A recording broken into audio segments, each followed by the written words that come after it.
दोस्तों, मैं राज पांडे, आप देख रहे हैं आरसीएन टुडे। आइए जान लेते हैं अभी की बड़ी खबर, ब्रेकिंग न्यूज़ के बारे में। अभी की लेटेस्ट अपडेट के बारे में बात करेंगे, पूरी खबर विस्तार से देंगे। सच को सच कहेंगे, झूठ को झूठ कहेंगे, ना पक्ष ना विपक्ष, वनली निष्पक्ष। अभी की बड़ी खबर यूपी SSSC PET 2022 के विज्ञापन को लेकर है, लेखपाल भर्ती कट-ऑफ को लेकर है, सीटेट नोटिफिकेशन को लेकर है, UPSI रिजल्ट को लेकर है। हर एक खबर सही और सटीक दूंगा। वीडियो को पूरा देखने से पहले वीडियो को लाइक शेयर करें। आप लोगों की एक शिकायत रहती है कि सर आपका वीडियो मैं नहीं देख पाता हूं क्योंकि हमारे पास नोटिफिकेशन नहीं आता है। तो मैं आपसे कहना चाहता हूं, जब भी चैनल सब्सक्राइब करें तो बेल आइकन दबाएं, ऑल पर सेलेक्ट करें, वीडियो का नोटिफिकेशन आप तक पहुंच जाएगा। अगर नोटिफिकेशन नहीं पहुंचता है किसी कारण से तो YouTube पर सर्च करें RCN न्यूज़ टुडे या गूगल पर सर्च करें RCN न्यूज़ टुडे। कहीं भी सर्च करें आपको वीडियो देखने को मिल जाएगा। सबसे पहले मैं बात करूंगा यूपी SSSC PET 2022 के विज्ञापन को लेकर। बहुत ही अच्छी खबर मिली है और कुछ बुरी भी खबर है। अच्छी खबर यह है कि नोटिफिकेशन पर काम मई में शुरू हो जाएगा।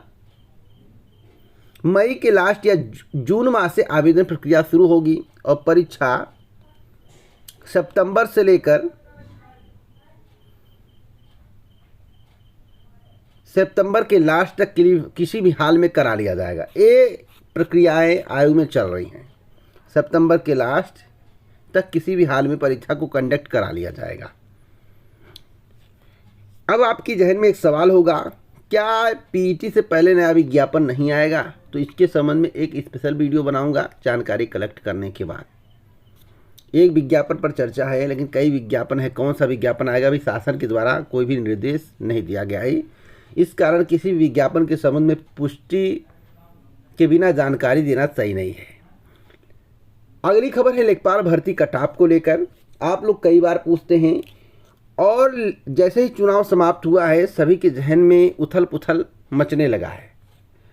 सभी सोच रहे हैं कट-ऑफ क्या हो सकता है, लेकिन मैं आपको बहुत अच्छी खबर देने जा रहा हूं, गुड न्यूज़ देने जा रहा हूं कि कट-ऑफ कम जाने वाला है।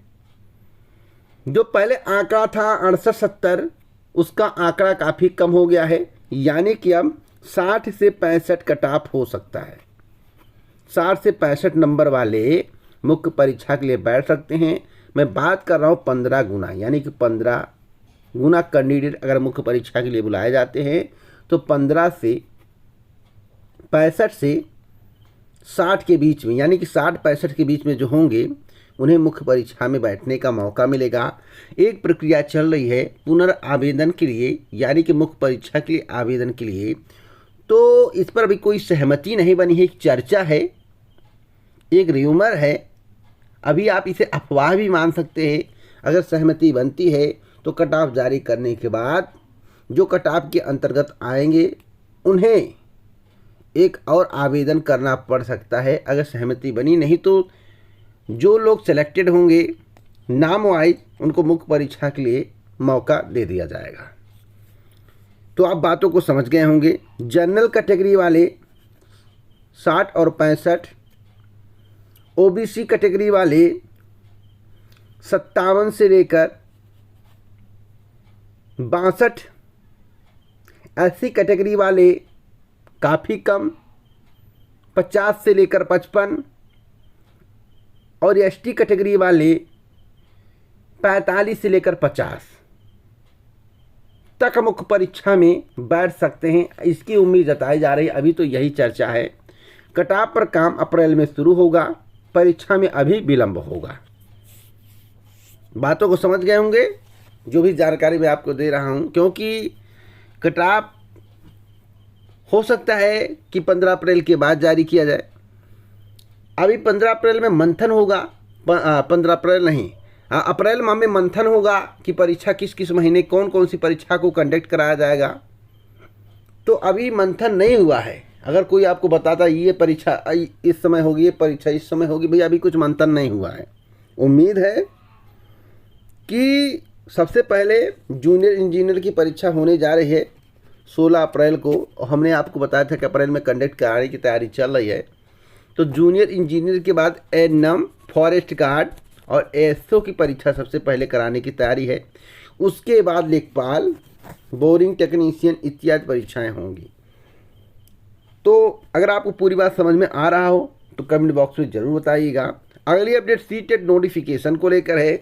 सीटेट का नोटिफिकेशन कब आएगा? तो सीटेट के नोटिफिकेशन पर काम 10 अप्रैल के बाद शुरू होगा, जो जानकारी प्राप्त हुई है।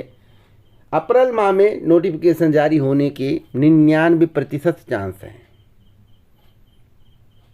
99%, 1% मैं नहीं कह सकता क्योंकि ईश्वर हूँ नहीं, क्योंकि जो भी निर्णय लिया जाता है कभी कभी बदल जाता है, तो 1% छोड़ देना चाहिए भगवान के ऊपर।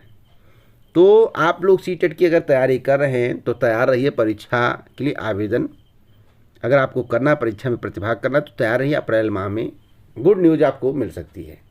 यूपीएसआई रिजल्ट सबसे महत्वपूर्ण रिजल्ट, और इसके कटऑफ को लेकर भी संशय बना हुआ है। हमने आपसे कहा था कि कटऑफ चौंकाने वाला होगा। चौंकाने वाला क्यों होगा? मैं आपको बता दूं, जो पदों की संख्या है उसके अपेक्षाकृत कटऑफ चौंकाने वाला होगा। कटऑफ को देखकर आप चौंक जाएंगे। मैं बार बार कह रहा हूँ, एक बार नहीं कई बार। और भ्रष्टाचार की भी आरोप लगे थे, और आज आप लोगों ने सुना हो कि यूपी बोर्ड परीक्षा का पेपर ही लीक हो गया। 24 DIS को सस्पेंड कर दिया गया है। तो आपको घटनाएं देखने को लगातार मिलती रही हैं। 2017 से 22 के कार्यकाल में, अब नया कार्यकाल शुरू हुआ है 2022 का। तो पेपर लीक में नंबर 1 उत्तर प्रदेश बन चुका है। इसका क्या समाधान है? तो कभी बुलडोजर चलेगा, तो कभी ये होगा, कभी होगा, क्या होगा ईश्वर जाने, क्या होता है ईश्वर जाने। मीडिया में तो बड़े बड़े प्रिंट के साथ छापा जाता है। अभी देखिएगा मीडिया में उथल पुथल मच गया, बुलडोजर चल गया, ये हो गया, वो हो गया। भैया, सरकार को इस विषय पर सोचना चाहिए कि पेपर लीक का मामला कैसे खत्म किया जाए, पेपर लीक ना हो। इस पर मंथन करना चाहिए। क्या इस पर मंथन हो रहा है? और मैं आपको बता दूं, यूपीएसआई में भ्रष्टाचार के आरोप लगे थे। परीक्षा रद्द करने की बात कही जा रही थी, मांग की जा रही थी। क्या परीक्षा रद्द हुआ? नहीं हुआ। तो यूपीएसआई रिजल्ट को लेकर गुड न्यूज़ है। अप्रैल माह में इसकी भी प्रक्रिया आगे बढ़ेगी, और अप्रैल माह में सहमति बनने की पूर्ण आसार है। सेकेंड वीक में, अप्रैल के दूसरे सप्ताह में अनुमति मिलने के चांस हैं। अनुमति मिलने के बाद परिणाम घोषित कर दिया जाएगा। आगे की प्रक्रिया मई के लास्ट या जून माह से शुरू होगी। तो अगर आपको पूरा वीडियो समझ में आया हो, वीडियो पसंद आया हो, तो लाइक शेयर ज़रूर करिएगा, क्योंकि इसी प्रकार की ऑथेंटिक जानकारी मैं आपको समय समय पर देता रहता हूँ। जय हिंद, जय भारत, तो नमस्कार।